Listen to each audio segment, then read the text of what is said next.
your phone, screen share.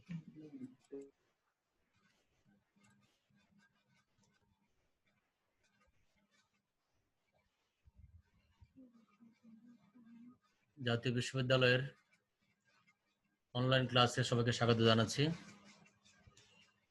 আমি মোহাম্মদ হুমায়ুন কবির, সহযোগী অধ্যাপক, সরকারি সিটি কলেজ চট্টগ্রাম।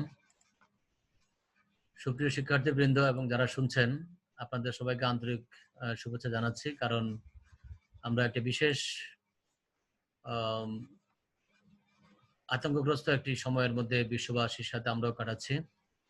এমন একটি সময়ে জাতীয় বিশ্ববিদ্যালয়ের উদ্যোগে যে অনলাইন ক্লাস শুরু হয়েছে, আমরা বিষয়টিকে আমরা স্বাগত জানাই আন্তরিকভাবে। এবং আজকে আমার সাথে এই অনলাইন ক্লাসে যুক্ত হয়েছে সরকারি সিটি কলেজের অর্থনীতি বিভাগের প্রায় 50 জন শিক্ষার্থী সরাসরি জমে যুক্ত আছে, এবং সারা দেশে যারা যেখান থেকে এই ক্লাস দেখছেন তাদের সবাইকে আমি মোবারকবাদ জানিয়ে শুরু করছি।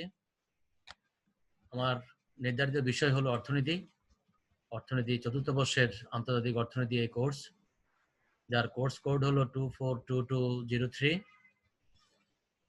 আমরা এই কোর্সে ঢোকার আগে বইয়ের সাথে পরিচিত করে দিচ্ছি, যে বইগুলো আমরা ফলো করব। এখানে কিন্ডেল বার্গারের একটি বই, একটা প্রচ্ছদ দিয়েছি, মনোজ চক্রবর্তীর একটি বইয়ের প্রচ্ছদ দিয়েছি।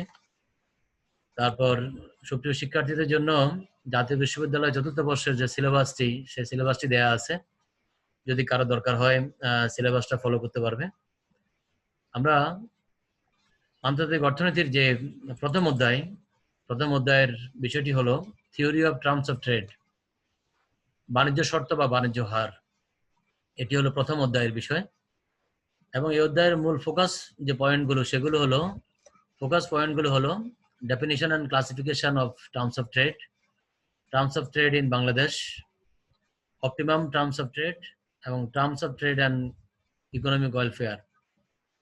আমরা আজকে প্রথম ক্লাসে দুটি বিষয় নিয়ে আমরা মূলত আলোকপাত করব। একটি হলো definition and classification of terms of trade এবং terms of trade in Bangladesh. এই দুটি বিষয়ের আলোচনা যাওয়ার আগে আমরা শুরুতেই যে বিষয়টি নিয়ে আলাপ করতে চাই সেটি হলো টার্মস অফ ট্রেড বা বিনিময় হার অথবা বাণিজ্য হার বলতে আমরা কি বুঝি। বাণিজ্য হার এই বিষয়টি আসলে আমি একটু যদি শুরুতে এটার একটা ব্যাকগ্রাউন্ড বলতে চাই। আমরা সবাই জানি যে অর্থনীতির ইতিহাস মানব জীবনের শুরু থেকেই, আমরা যখন উৎপাদন করতে শুরু করেছি তখন থেকেই আমাদের বিনিময় শুরু হয়েছে। আর যখনই বিনিময় শুরু হয়েছে তখনই পারস্পরিক বিনিময়ের জন্য আমরা একটা হার বা শর্ত কথা মাথায় চলে আসছে, যে আমি যে দ্রব্যটি উৎপাদন করেছি বেশি করি, সেটি আপনাকে দেওয়ার জন্য কি হারে দিব, আপনি আমাকে আমার একটি দ্রব্যের বিনিময়ে কতটুকু দিবেন, অথবা আমি কতটুকু আপনাকে দেব। এই বাণিজ্য হার, এই বিষয়টি সেই সুপ্রাচীন কাল থেকে, যখন থেকে অর্থনীতিতে বিনিময়ের যাত্রা শুরু হয়েছে, ঠিক তখন থেকেই বাণিজ্য হারের বিষয়টিও চলে আসছে। কিন্তু এটি পরিপূর্ণ একটি পরিশীলিত ধারণা হিসেবে মূলত আলোচনায় আসছে এটা 16 থেকে 18 শতকে, যখন মার্কেন্টালিজমের যে সময়টি ছিল, বাণিজ্যবাদের যে সময়টি ছিল, সেই সময়ে আমরা সবাই জানি যে 16 থেকে 18 সেঞ্চুরির এই সময়টাকে অর্থনীতি চিন্তা জগতে এটি বাণিজ্যবাদ নামে পরিচিত। এই সময় অর্থনীতিবিদগণ যে বাণিজ্যের উপরেই বেশি করে গুরুত্ব দিয়েছেন, যে রপ্তানি বৃদ্ধির মাধ্যমে কোনো দেশের যে সক্ষমতা, সেই সক্ষমতা বৃদ্ধি, আমদানি হ্রাসের মধ্য দিয়ে তার সক্ষমতা বৃদ্ধি, এই বিষয়গুলো। তো যাই হোক, আমরা যে সময় আমাদের এই বাণিজ্যবাদের আমলে এটির একটি পরিশীলিত আভাস পাওয়া গেছে। যে সকল অর্থনীতিবিদগণ এই বাণিজ্য হার বা বাণিজ্য শর্ত নিয়ে ভূমিকা রেখেছেন, তাদের মধ্যে অধ্যাপক Jacob Viner, Adam Smith, David Ricardo, অধ্যাপক টাউজিক এবং জন স্টুয়ার্ট মিল, এই অর্থনীতিবিদরা বিশেষ করে ভূমিকা রেখেছেন আমাদের এই বাণিজ্য হার ধারণার উপরে। যাই হোক, আমরা এবার চলে আসি সরাসরি যে বাণিজ্য হার বলতে আমরা কি বুঝি। আসলে বাণিজ্য হার হলো, আমি স্ক্রিনের মধ্যে একটা সংজ্ঞা লিখেছি এবং কতগুলো সূত্র লিখেছি সুপ্রিয় শিক্ষার্থীদের সুবিধার্থে। এগুলো বই পুস্তকেও পাওয়া যাবে, যেগুলো বহুল আলোচিত। আমি সেখান থেকে কয়েকটা সংজ্ঞা এখানে লিখেছি। যেমন বাণিজ্য হার বলতে আমরা বুঝি যে একটি দেশ হতে বাণিজ্যের রপ্তানির বিনিময়ে অন্য দেশ হতে কি পরিমাণ আমদানি দ্রব্য পাবো, সেই রপ্তানি এবং আমদানি দ্রব্যের যে অনুপাত, সেই অনুপাতটাকে বলা হয় বাণিজ্যের হার বা বাণিজ্য শর্ত বা টার্মস অফ ট্রেড। এটাকে আমরা সূত্রের সাহায্যে দেখাতে পারি। সূত্রের সাহায্যে আমরা এই বিষয়টিকে আমরা দেখাতে পারি। বাণিজ্য হারকে আমরা এভাবে বলতে পারি যে আমদানির মোট মূল্য ডিভাইডেড বাই রপ্তানির মোট মূল্য। আমি এখানে স্ক্রিনে ডিভাইডেড চিহ্নটাকে জাস্ট এটাকে অবলিক আকারে দেখিয়েছি। মূলত এটি হলো ভাগ চিহ্ন, মানে উপরে হলো আমদানির মোট মূল্য ডিভাইডেড বাই রপ্তানির মোট মূল্য। এই মোট মূল্যকে আমরা চাইলে এইভাবে লিখতে পারি যে price of importing goods into quantity of importing goods, আমদানি দ্রব্যের এক এককের দাম ইন্টু মোট পরিমাণ, নিচে হলো রপ্তানি দ্রব্যের এক এককের দাম price of x into quantity of x, তার রপ্তানির মোট পরিমাণ। এরপরে আমরা এটাকে আমরা এক একক দ্রব্যের আমদানি এবং রপ্তানি দ্রব্য দিয়েও বলতে পারি যে এক একক আমদানি দ্রব্যের দাম ডিভাইডেড বাই হলো এক একক রপ্তানি দ্রব্যের দাম, অথবা এটাকে আমরা মোট আমদানির পরিমাণ ডিভাইডেড বাই রপ্তানির পরিমাণ, এভাবেও আমরা প্রকাশ করতে পারি। সুতরাং যেভাবে সূত্রটা লিখি না কেন, সূত্রটা শুদ্ধ। তোমরা ক বিভাগের প্রশ্নের মধ্যে যদি বাণিজ্য হার বলতে কি বোঝায় বা বাণিজ্য হার কি এরকম প্রশ্ন আসে, তাহলে এগুলোর যে কোনো একটি লিখলেই তোমার উত্তরটি শুদ্ধ হবে। সুতরাং আমরা এরপরে যাই যে এটাকে একটা উদাহরণের সাহায্যে বিষয়টা বোঝার চেষ্টা করি। উদাহরণের সাহায্যে বিষয়টা বোঝার চেষ্টা করি যে বাণিজ্য হার বলতে আমরা কি বুঝি। এটাকে একটা বইয়ের পাতা শেয়ার করেছি তোমাদের সামনে, আমি একটু বড় করে এটা দেওয়ার চেষ্টা করি। এখানে দেখো দুটি দেশ কল্পনা করলাম। তোমরা সবাই জানো যে আমাদের যে ক্লাসিক্যাল অর্থনীতির জগতে আমরা দুই দেশ দুই পণ্য এই মডেলটাতে আমরা মূলত অভ্যস্ত। এখানে দুটি দেশ এ এবং বি এবং দুটি দ্রব্য এক্স এবং ওয়াই। আমরা জানি যে দুটি দেশের মধ্যে বাণিজ্য যদি হয়, তাহলে এক দেশের রপ্তানি মানে অন্য দেশের আমদানি, আর এক দেশের আমদানি মানে অন্য দেশের রপ্তানি, মানে দুটি দেশের মধ্যে বাণিজ্য। সুতরাং আমার আমদানি মানে তোমার রপ্তানি, তোমার রপ্তানি মানে আমার আমদানি। এখানে দেখো এরকম যে এই দেশ রপ্তানি করে 42 একক দ্রব্য, এটা করে আমরা এই দেশ 56 বা 56 একক ওয়াই দ্রব্য আমদানি করে। অন্য দেশে বিদেশ সে আমদানি করে 42 একক আর রপ্তানি করে 56 একক। তাহলে এখানে আমি একটা বুলেট দিয়ে তোমাদেরকে দেখাচ্ছি বিষয়টা, লেজার পয়েন্ট দিয়ে। দেখো এই দেশের ক্ষেত্রে দেখো এরকম, তারা রপ্তানি করে 42 একক, আমদানি করে 56 একক। আমরা একটু আগে একটা সূত্র দেখেছি, আমরা এই সূত্র অনুযায়ী আমরা যদি এই কথাটাকে এভাবে কথাই বলতে পারি যে এই দেশ 42 একক এক্স দ্রব্য রপ্তানি করে 56 একক ওয়াই দ্রব্য আমদানি করে। আর উল্টা দিকে যদি বলি যে ওয়াই দেশ যেটা এটা বি দেশ, বি দেশ 56 একক ওয়াই দ্রব্য রপ্তানি করে 42 একক এক্স দ্রব্য আমদানি করে, তাহলে এক্স এবং ওয়াই দ্রব্যের যে আন্তর্জাতিক বিনিময় হার, সেই বিনিময় হার হলো 1 একক এক্স দ্রব্য ইকুয়াল টু হলো 4/3 একক ওয়াই দ্রব্য। তার মানে এ দেশ 1 একক এক্স দ্রব্যের বিনিময়ে সে ওয়াই দ্রব্য আমদানি করতে হয় 4/3 একক, যেটা রপ্তানির একক হচ্ছে বেশি বা বড়। তো এখন আমরা যদি কেউ যদি আমাকে তোমরা প্রশ্ন করতে চাও, হ্যাঁ তোমরা যদি কেউ আমাকে প্রশ্ন করতে চাও যে স্যার এই যে বিনিময় হারটা বললেন, এখানে বাণিজ্য হারটা বললেন, এই বাণিজ্য হারের মধ্যে এখানে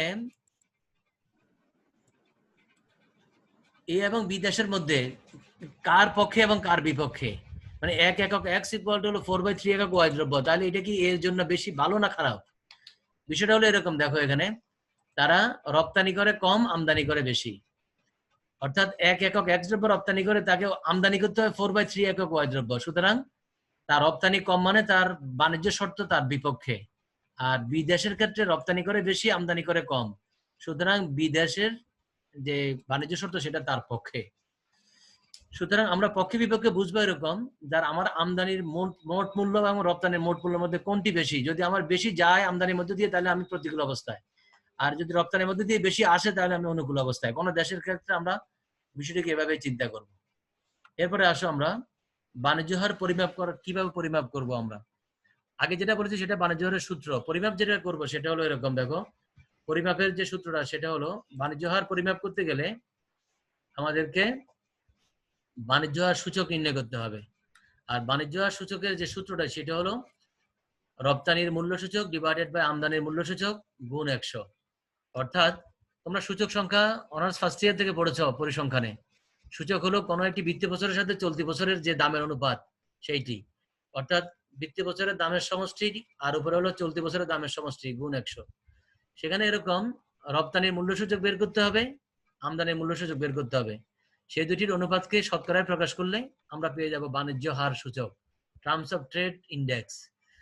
যদি এটি পেয়ে যাই তাহলে আমরা সেখান থেকে আমাদের বাণিজ্য হার সংক্রান্ত একটি মন্তব্য করতে পারবো। যেমন দেখো একটা চার্ট এখানে আছে, এই চার্টের মধ্যে আমি তোমাদেরকে দেখাচ্ছি।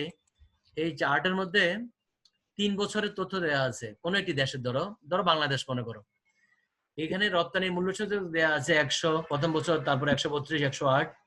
দ্বিতীয় বছরে এসে এটি 100, আমদানি মূল্য সূচকটা হলো 100, 110 এবং 120। তাহলে আমরা উপরের সূত্রটার মধ্যে যদি আমরা প্রথম বছরের বাণিজ্য হার সূচক নির্ণয় করি, তাহলে প্রথম বছরের সূচকের মান হবে 100 ডিভাইড বাই 100 ইকুয়াল টু 100। দ্বিতীয় বছরের সূচক হবে 120, তৃতীয় বছরের বাণিজ্য হার সূচক হবে 90। তার মানে হলো প্রথম বছরে তার সূচক যেহেতু 100, তার আমরা জানি যে বৃত্তীয় বছরের সূচকের মান 100, তাহলে চলতি বছরের সূচক যদি 100 থাকে তাহলে বুঝতে হবে সেই দেশে বাণিজ্য হার সূচকের কোনো পরিবর্তন হয়নি, মানে আগের মতোই আছে। যদি দ্বিতীয় বছরে এসে 120 হয়েছে, তার মানে হলো এই বছর সে পূর্বের বছরের তুলনায় তার বাণিজ্য হারে উন্নতি হয়েছে, 20% উন্নতি হয়েছে। আর তৃতীয় বছরে এসে দেখা যাচ্ছে তার বাণিজ্য হার সূচক হলো 90, তার মানে বাণিজ্য হার সূচকে সে 10% অবনতি হয়েছে। এভাবে যদি আমরা বাণিজ্য হার সূচক নির্ণয় করি, বাণিজ্য হার সূচক নির্ণয় করলে আমরা কোন দেশের বাণিজ্য হার সংক্রান্ত আমরা তাৎক্ষণিক একটি মন্তব্য করতে পারবো যে আমরা কি অনুকূল অবস্থায় নাকি প্রতিকূল অবস্থার মধ্যে আছি। তোমরা যারা আমার সাথে যুক্ত আছো তারা তোমাদের ভিডিওগুলো অন করবে। ভিডিওগুলো অন করলে তোমাদেরকে রেকর্ডে তোমাদেরকে দেখা যাবে। পরবর্তী সময় জাতীয় বিশ্ববিদ্যালয় তোমরা নিজেরাও যখন এই ভিডিওটি দেখবে তোমাদেরকে দেখতে পাবে সেখানে, এবং অন্যরা যেন ভিডিওগুলো দেখতে পারে তোমাদেরকে, তোমাদের অবস্থানটা সবাইকে শো করবে। এরপরে আসো আমরা যাই বাণিজ্য হার সংক্রান্ত বিভিন্ন ধারণার মধ্যে, যে বাণিজ্য হারে কত ধরনের বাণিজ্য হার থাকতে পারে। আমি বাণিজ্য হারকে কতভাবে থাকতে পারে এটা বলার আগে বাণিজ্য হারকে মূলত তিনটি দৃষ্টিভঙ্গিতে আমরা আলাপ করতে পারি। প্রথমটি বলতে পারি এরকম যে পণ্য বিনিময় বাণিজ্য হার। পণ্য বিনিময় বাণিজ্য হার, এটি কমোডিটি টার্মস অফ ট্রেড। 2 নম্বরে আমরা আলোচনা করতে পারি এরকম আমাদের সম্পদের পরিমাণ দিয়ে আমরা আলোচনা করতে পারি, আর উপযোগের দৃষ্টিভঙ্গি থেকে আমরা আলোচনা করতে পারি। এর মধ্যে দ্রব্য বিনিময়ের যে অনুপাতটা বা পণ্য বিনিময়ের যে বাণিজ্য হার, সেটিকে মূলত দুই ভাগে ভাগ করা যায়। একটা হলো মোট পণ্য বিনিময় বাণিজ্য হার, আরেকটা হলো নিট পণ্য বিনিময় বাণিজ্য হার, আরেকটি হলো আয় বাণিজ্য হার।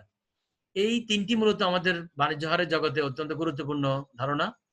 আর এরপরে আমাদের সম্পদ সংক্রান্ত যে ধারণা, সেগুলোর মধ্যে একক উপাদান সম্পর্কিত বাণিজ্য হার, দ্বি উপাদান সম্পর্কিত বাণিজ্য হার, উপযোগের দৃষ্টিতেও আমাদের প্রকৃত বাণিজ্য হার এবং উপযোগ সংক্রান্ত বাণিজ্য হার, এরকম করে আমরা কথাগুলো বলতে পারি। তো আমরা প্রধান ধারণাগুলোর মধ্যে যাই। প্রধান ধারণাগুলোর মধ্যে দেওয়ার জন্য এটাকে আমি একটা বইয়ের পাতা তোমাদের সাথে শেয়ার করেছি এখানে। আমি খুব সংক্ষেপে মূল কথাগুলো তোমাদেরকে বলবো, যে কথাগুলো তোমাদের জন্য মূলত দরকার হবে। যে আমাদের প্রথমে দেখো নিট পণ্য বিনিময় বাণিজ্য হার কাকে বলে। নিট পণ্য বিনিময় বাণিজ্য হারের একটা সূত্র দেখো, আমি লেজার পয়েন্ট দিয়ে তোমাদের সামনে দেখানোর চেষ্টা করছি। এটা হলো লেজার পয়েন্টের মধ্যে যে নিট পণ্য বিনিময় বাণিজ্য হার, এটা হলো net barter terms of trade. এটা সূত্র হলো দেখো আমাদের লেজার পয়েন্টের সামনে দেখো n ইকুয়াল টু হলো px divided by pm। px যেটা, সেটা হলো মূলত আমাদের রপ্তানি পণ্যের দাম সূচক, আর pm যেটা, সেটা হলো আমদানি পণ্যের দাম সূচক।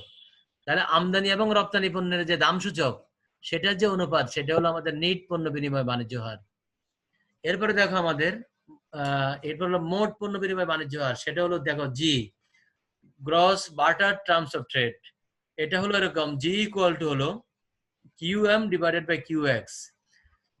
কিউ মানে কোয়ান্টিটি ইন্ডেক্সের চিহ্ন, এম হলো আমদানি দ্রব্যর পরিমাণ, আমদানির পরিমাণ, আর এক্স হলো রপ্তানির পরিমাণ। তার মানে আমদানি এবং রপ্তানির পরিমাণের যে পরিমাণ সূচক, সেই পরিমাণ সূচকের যে অনুপাতটা, সেটা হলো আমাদের মোট পণ্য বিনিময় বাণিজ্য হার। কিউএম যেটা, সেটা হলো আমদানির পরিমাণ সূচক, কিউএক্স হলো রপ্তানির পরিমাণ সূচক। সুতরাং এই দুটি পরিমাণ সূচকের যে অনুপাত, সেটা হলো আমাদের মোট পণ্য বিনিময় বাণিজ্য হার। এরপর দেখো আয় বাণিজ্য হার। এখানে দেখো ইনকাম টার্মস অফ ট্রেড, এটা মূলত আই ইকুয়াল টু হলো এন ইন্টু কিউ এক্স। সূত্রটা খেয়াল করবে, এন ইন্টু কিউ এক্স। এটা মূলত এন মানে হলো, আমাদের আগে আলোচনা করেছি, এন মানে নিট পণ্য বিনিময় বাণিজ্য হার ইন্টু কিউ এক্স। এই কিউ এক্সটা হলো রপ্তানির পরিমাণ সূচক। তার মানে হলো রপ্তানির পরিমাণ সূচককে যদি আমরা নিট পণ্য বিনিময় বাণিজ্য হার দিয়ে গুণ করি, তাহলে আয় বাণিজ্য হার পাওয়া যাবে।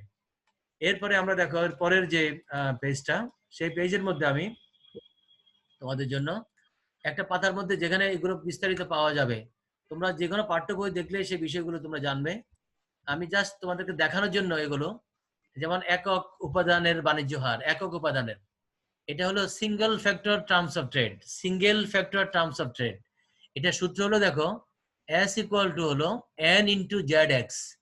এস ইকুয়াল টু হলো সিঙ্গেল ফ্যাক্টরাল টার্মস অফ ট্রেডের চিহ্ন, এন ইকুয়াল টু হলো নিট পণ্য বিনিময় বাণিজ্য হার, যেটা তোমরা একটু আগে দেখেছো। আর জেড এক্স ইকুয়াল টু, এই জেড এক্স একটা নতুন বিষয় দেখো, এটা হলো যে রপ্তানি শিল্পে ব্যবহৃত যে উপাদানগুলো আছে, রপ্তানি শিল্পে আমরা যে উপাদানগুলো ব্যবহার করি, রপ্তানি শিল্পে আমরা যে উপাদানগুলো ব্যবহার করি, সেই উপাদানগুলোর উৎপাদনশীলতা বা প্রোডাক্টিভিটি ইন্ডেক্স। প্রোডাক্টিভিটি ইন্ডেক্স হলো, এটা হলো রপ্তানি শিল্পে ব্যবহৃত যে উপাদানগুলো আছে সেই উপাদানগুলোর। সুতরাং তোমরা Z N into Z x, তাহলে এটা হলো রপ্তানি শিল্পে ব্যবহৃত উপাদানের উৎপাদনশীলতা সূচক গুণ হলো নিট পণ্য বিনিময় বাণিজ্য হার। এই দুটো গুণ করলে হলো আমাদের single factorial terms of trade, যেটাকে একক উপাদান। আর এরপরে দেখো দ্বি উপাদান যেটা, সেটা হলো double factoral terms of trade.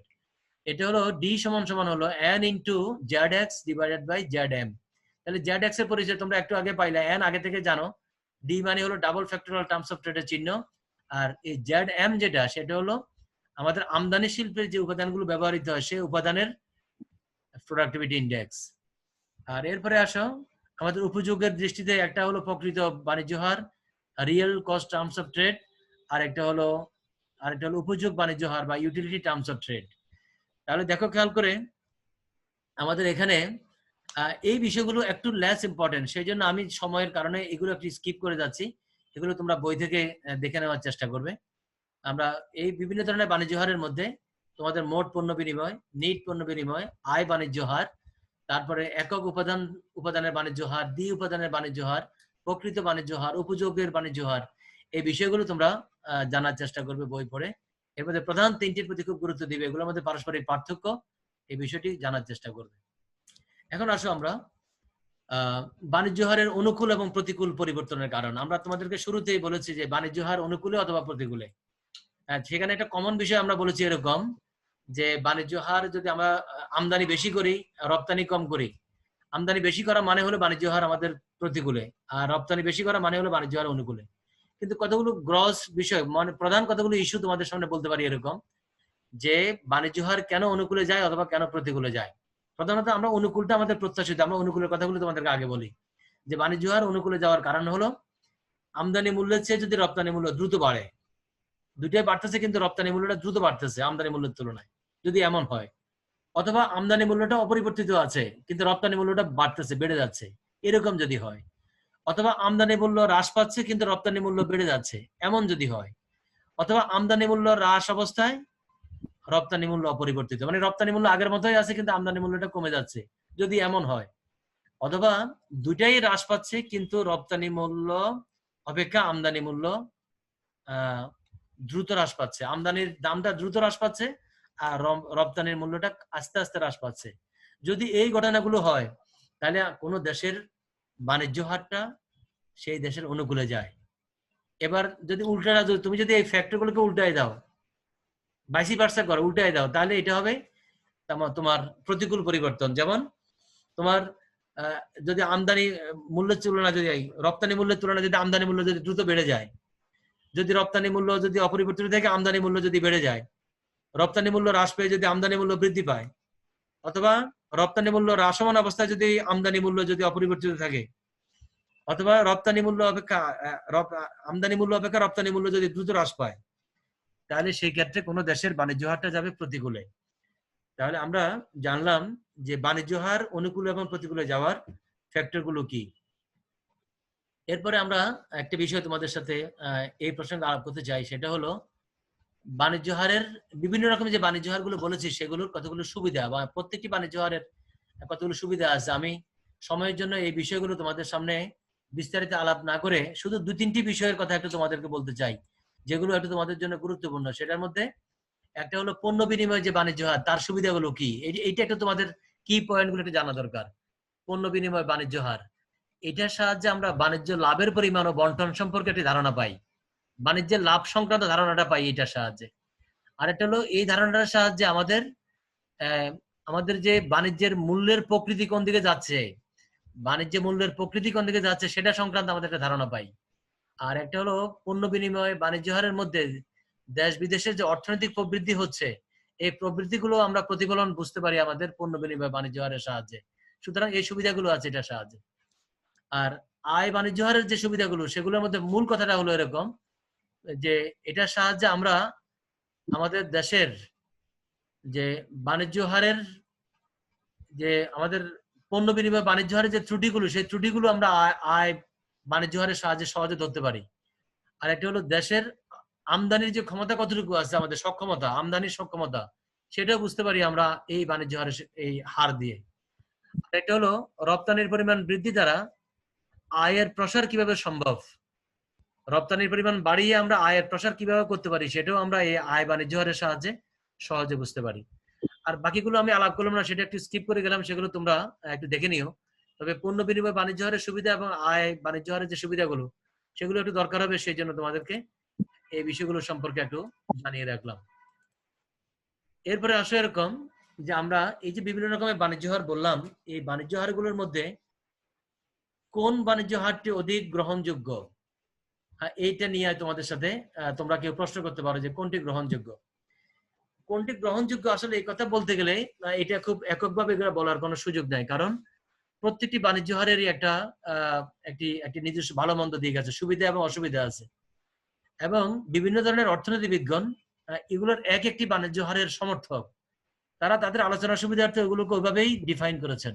যেমন তোমাদেরকে বলি, ক্লাসিক্যাল অর্থনীতিবিদ যারা, তোমরা জানো ক্লাসিক্যাল অর্থনীতিবিদ কারা, অ্যাডাম স্মিথ থেকে ডেভিড রিকার্ডো পর্যন্ত, যারা অ্যাডাম স্মিথের চিন্তা ভাবনার সাথে যারা একমত পোষণ করেছেন বা ওই দর্শনে যারা বিশ্বাস করেছেন, তাদেরকে বলা হয় ক্লাসিক্যাল অর্থনীতিবিদ।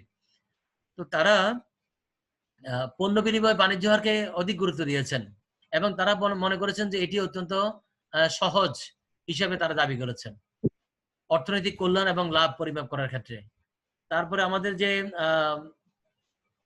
আমাদের অধ্যাপক তাওজিক, তিনি অত্যন্ত গুরুত্বপূর্ণ একজন অর্থনীতিবিদ।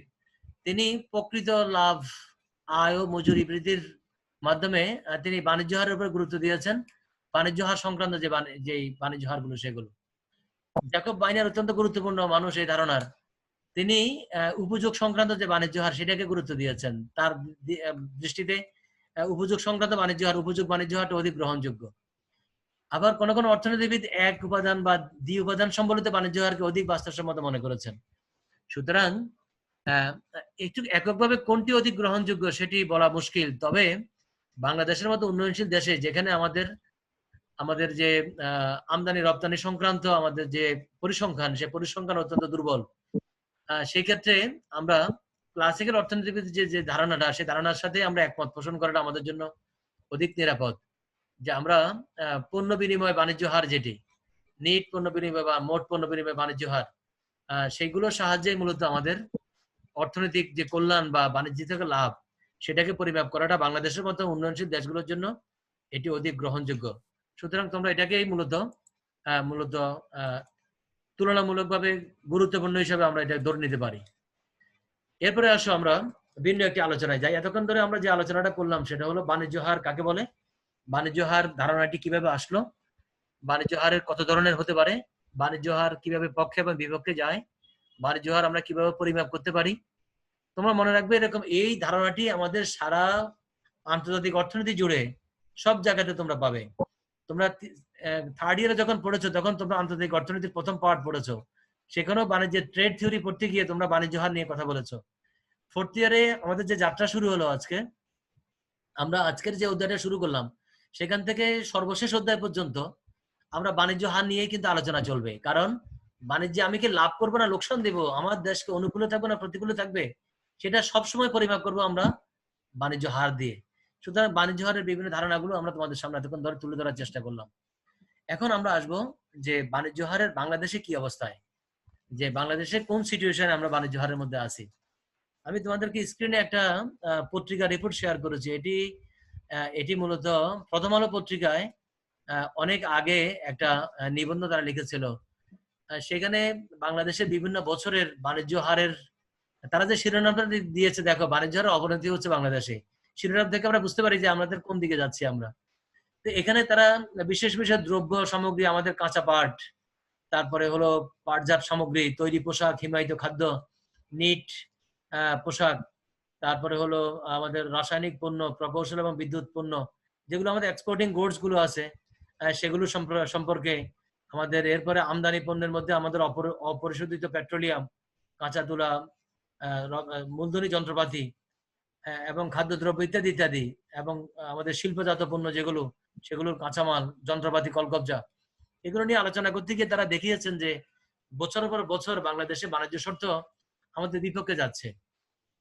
তো এই তাদের আলোচনার সূত্র ধরে আমি তোমাদেরকে একটা ডাটা শো করতে চাই তোমাদের সামনে, যে ডাটার মধ্যে যে ওরা যে আলোচনাটা করেছে যে বাংলাদেশে বাণিজ্য হারটা অবনতি হচ্ছে, তার একটা প্রমাণ তোমাদেরকে আমাদের বাংলাদেশ ব্যাংকের যে আমদানি রপ্তানি সংক্রান্ত যে ডাটাগুলো আছে, সেই ডাটাগুলো থেকে তোমাদেরকে আমি একটা চার্ট শেয়ার করতে চাই। এই চার্টের মধ্যে মোটামুটি এখানে 1985 সাল থেকে 2012-13 সাল পর্যন্ত তথ্যগুলো সন্নিবেশিত আছে। ওই যে তোমাদেরকে একটু আগে দেখিয়েছিলাম সূত্র, যে রপ্তানির মূল্য সূচক, আমদানির মূল্য সূচক, সেখান থেকে আমাদের বাণিজ্য শর্ত, এখানে ঠিক সেই সূত্রের মাধ্যমে বিভিন্ন বছরের বাণিজ্য শর্ত এখানে বের করা আছে। তবে অতীতের কোনো সময় সম্পর্কে যদি কোনো পত্রিকা লিখতে চাও বা বাণিজ্য বিশ্লেষণ করতে চাও, পর্যালোচনা করতে চাও, তাহলে এখান থেকে এক নজরে তুমি ওই শর্তগুলো পেয়ে যাবা। তোমাকে নতুন করে আর গবেষণা করে বের করতে হবে না। তোমরা সবাই জানো এরকম যে শর্ত বের করতে গেলে বা সূচক বের করতে গেলেই একটি ভিত্তি বছরের দরকার হয়।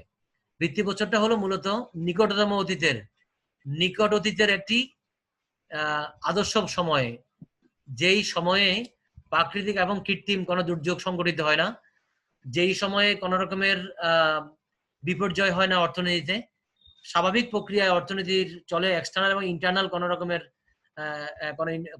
কোন রকমের হস্তক্ষেপ নাই, এরকম একটি পরিস্থিতি। এখানে প্রথমে 1979 এবং 80 সালকে ভিত্তি ধরে 1999 সাল পর্যন্ত, 1979-80 সালকে ভিত্তি ধরে 1998-99 সাল পর্যন্ত সূচক বের করেছে। এই সূচকগুলো দেখো খেয়াল করে, আমি তোমাদেরকে লেজার দিয়ে দেখাচ্ছি, একটু লেজার দিয়ে দেখাচ্ছি। 1985-86 সালে বাণিজ্য শর্ত ছিল বাংলাদেশের 80.1। তার মানে পূর্ববর্তী বছরের তুলনায় 20% আমরা প্রতিকূল অবস্থায় ছিলাম। এরপরে 91, 104, 95, 92, 94, এভাবে মোটামুটি অপরিবর্তিত এবং প্রতিকূল অবস্থায় এই বছরগুলোতে।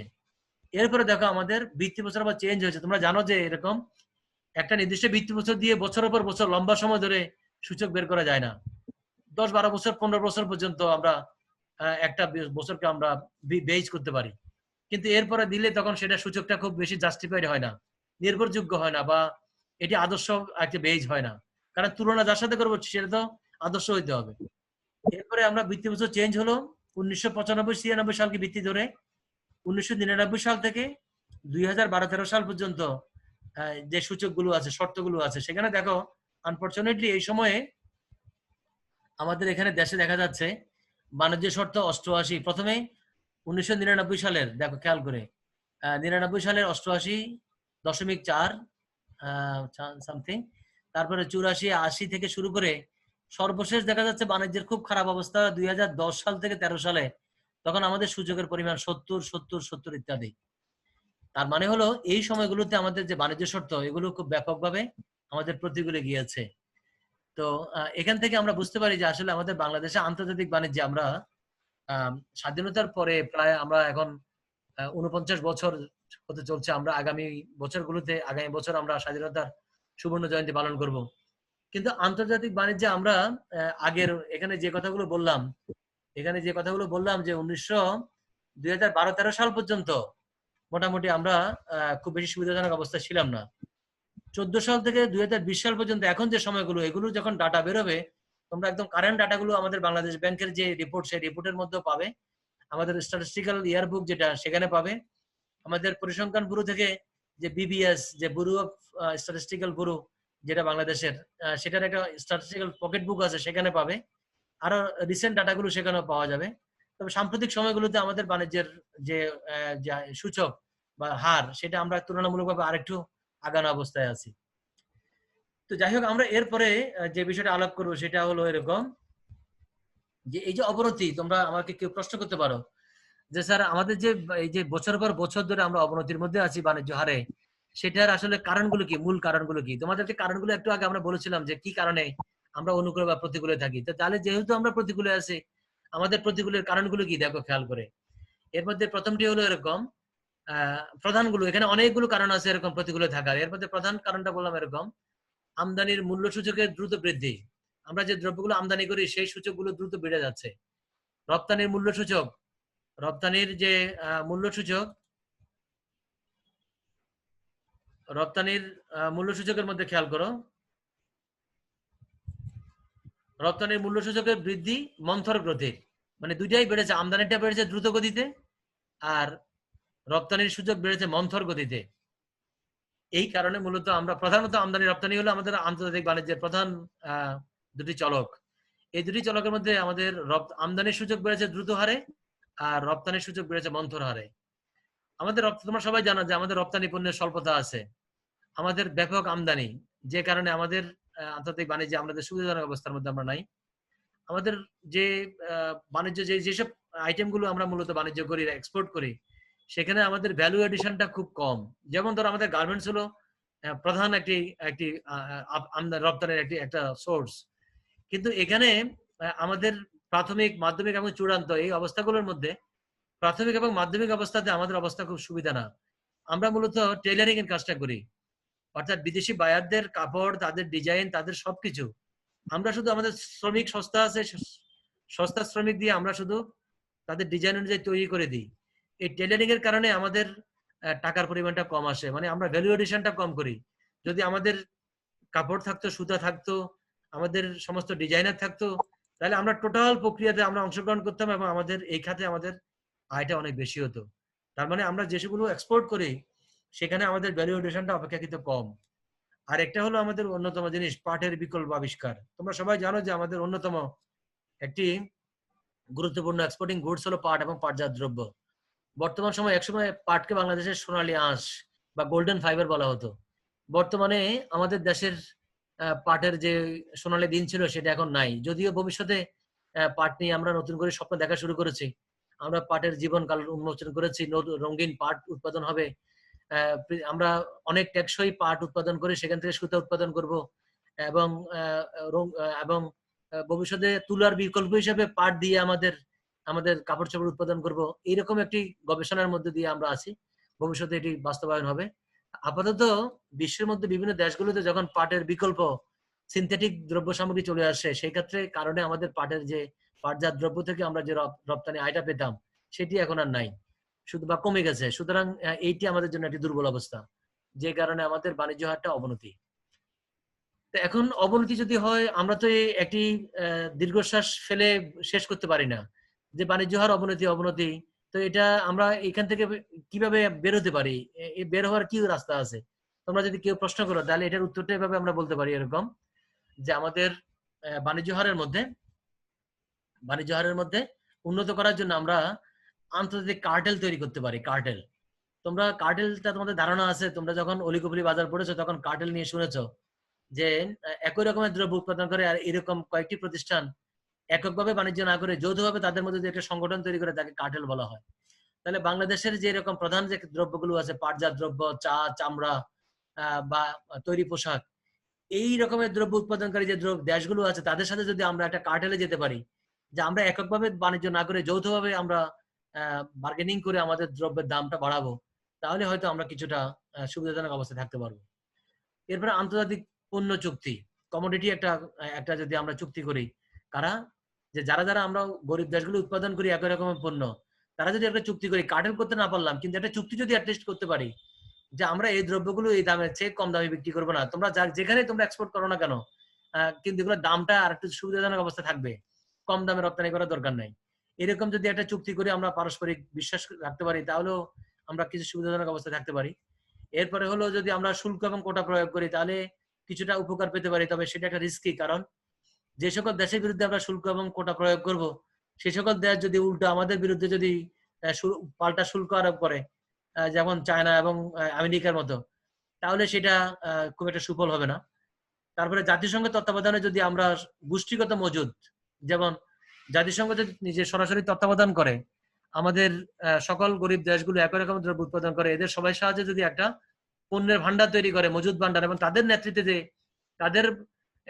নেতৃত্বে বা তাদের সুপারভিশনে যদি আমাদের এই রপ্তানি পণ্যগুলোকে তারা যদি ইম্পোর্টিং গুডস এর কান্ট্রির হাতে তুলে দেয়, তাহলে আমাদের তুলনামূলকভাবে বেশি দাম পাবো বা সুবিধা হবে। এই সকল কারণে যদি এগুলো আমরা তৈরি করতে পারি, বিশ্বের মধ্যে গরিব দেশগুলোর মধ্যে এরকম যদি কার্টেল চুক্তি অথবা একটা গোষ্ঠীগত কালেকটিভ একটা যদি আমরা পণ্যের ভান্ডার তৈরি করতে পারি, তাহলে সেই ক্ষেত্রে যেটা হতে পারে সেটা হলো আন্তর্জাতিক বাণিজ্যে আমরা একটু আগায় থাকবো এবং বাণিজ্য শর্ত আমাদের অনুকূলে থাকবে। তো এই হলো মোটামুটি আমাদের বাণিজ্য হারে বাংলাদেশের পরিস্থিতি। এই পরিস্থিতিতে তোমরা বাণিজ্য হার কাকে বলে এবং বাণিজ্য হার সংক্রান্ত বাংলাদেশের পরিস্থিতি এটা সম্পর্কে তোমাদেরকে জানালাম। তো এই পরিস্থিতিতে তোমরা যারা অংশগ্রহণ করলে আমার সাথে জুমে যারা আসো, যারা সারা দেশের যারা শিক্ষার্থী ভবিষ্যতে দেখবে এই রেকর্ডিং ক্লাসগুলো, তারা আমাদেরকে সরাসরি প্রশ্ন করার কোনো সুযোগ নেই, কিন্তু তোমরা যারা এই মুহূর্তে জুমে যুক্ত আছো, তোমরা যদি কোনো প্রশ্ন করতে চাও বাণিজ্য হার নিয়ে বা বাংলাদেশে বাণিজ্য হার সংক্রান্ত যে পরিস্থিতি, তাহলে আমি তোমাদেরকে স্বাগত জানাবো। তোমরা কোনো বিষয় যদি একটু শেয়ার করতে চাও, কেউ যদি বলো। তোমাদের মধ্যে কেউ কি বাণিজ্য হার সংক্রান্ত বিষয়ে তোমাদের কোনো মন্তব্য আছে কিনা, বা তোমরা কি বুঝতে পেরেছো বিষয়গুলো?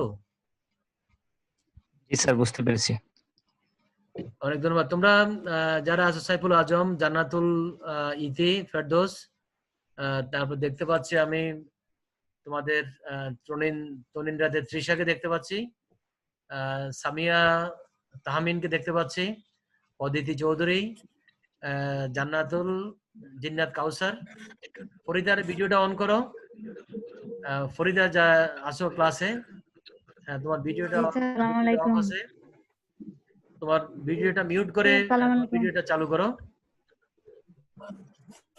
এবং তোমরা অন্য যারা আছো তোমাদের সবাইকে আমি আবারও আমার শুভেচ্ছা জানাচ্ছি, আমার ধন্যবাদ জানাচ্ছি যে তোমরা অনেক লম্বা সময় ধরে আমার সাথে এই ক্লাসে অংশগ্রহণ করলে।